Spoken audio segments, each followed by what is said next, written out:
मात्र कहीं कोई अन्य भावना ना हो। इसीलिए श्री भगवान गीता जी में स्वयं श्री मुख से करुणा करके कह रहे हैं, हम ध्यान पूर्वक सुने, मनन करें, अपने आचरण में उतारें, अपनी निष्ठा बनाएं। श्री भगवान कह रहे हैं, अनन्याश्चिन्तयन्तो माम ये जनाः पर्युपासते तेषां नित्याभियुक्तानां योगक्षेमं वहाम्यहम्। बड़ा अमृतमय श्लोक है। निश्चिंत हो जाओ, बेपरवाह हो जाओ। भगवान कह रहे वहाम्यहम्, सत्य सच्चिदानंद प्रभु के वचन कभी मिथ्या नहीं होते। बस हमें विश्वास करने की जरूरत है।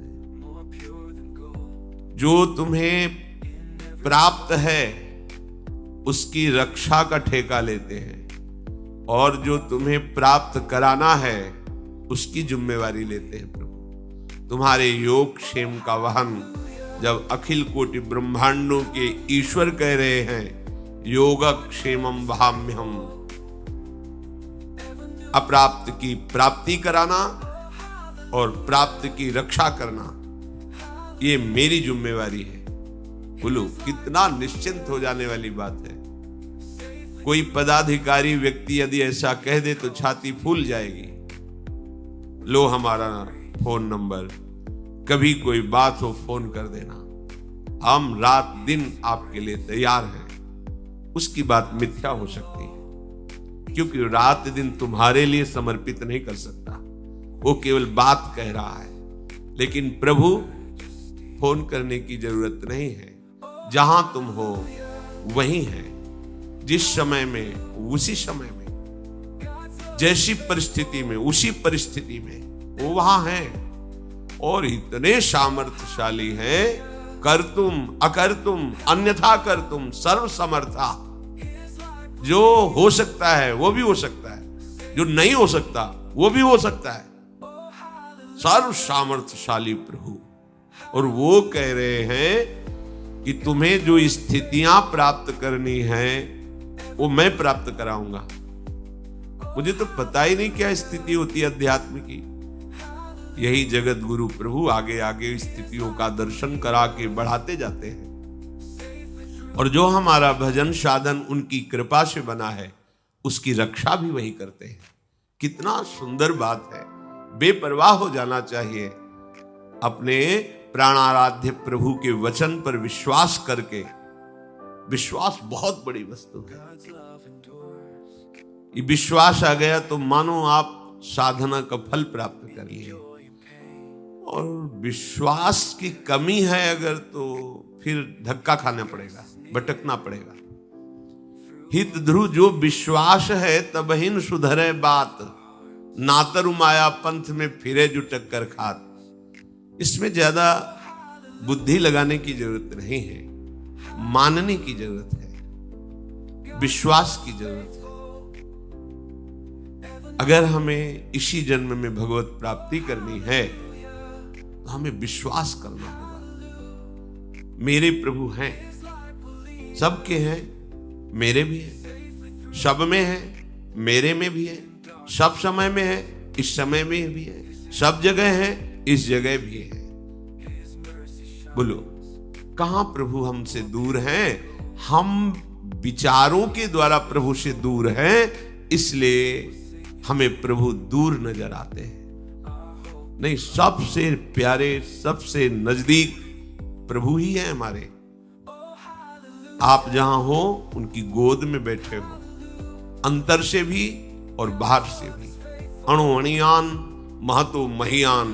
वो इतना महान है कि अनंत ब्रह्मांडों को एक रोमकूप में रखता है, और इतना सूक्ष्म है कि अणु के अंदर भी वो विराजमान है।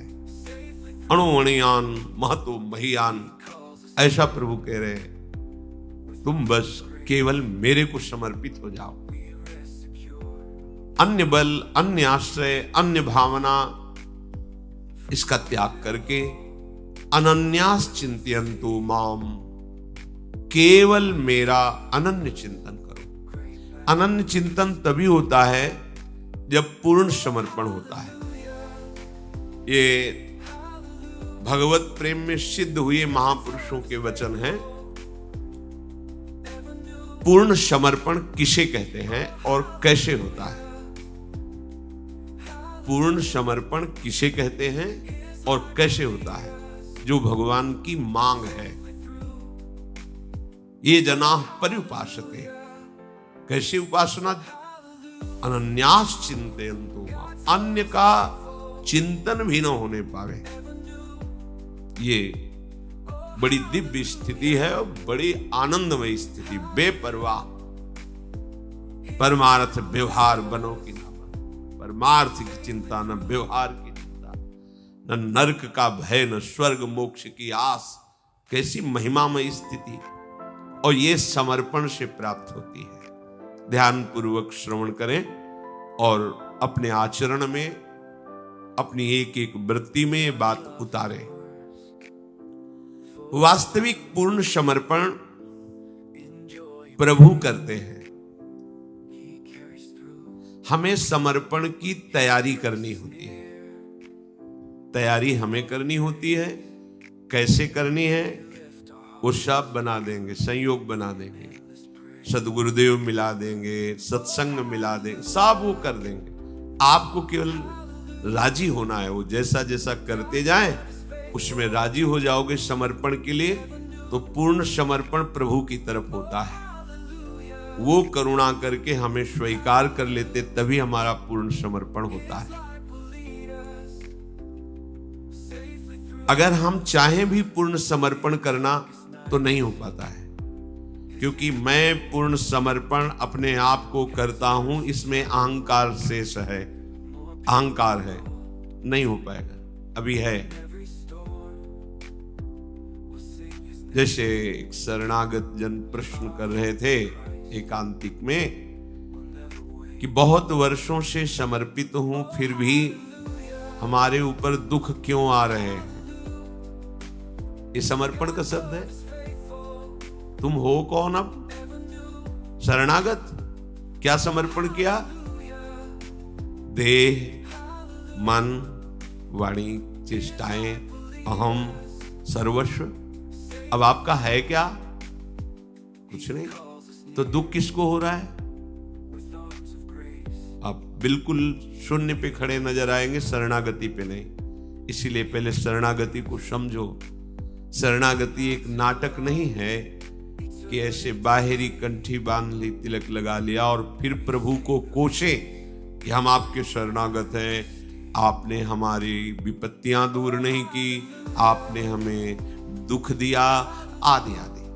नहीं नहीं, दुख का तो प्रवेश ही नहीं होगा। आप देखिए ना, अगर प्रभु की शरण में रहकर दुख मिलता है तो फिर दुख निवृत्त कहां होगा? इसका मतलब आप अभी उस शरणागति के सोपान पर नहीं पहुंचे जिसे शरणागति कहते हैं। अहंकार शेष रहता है।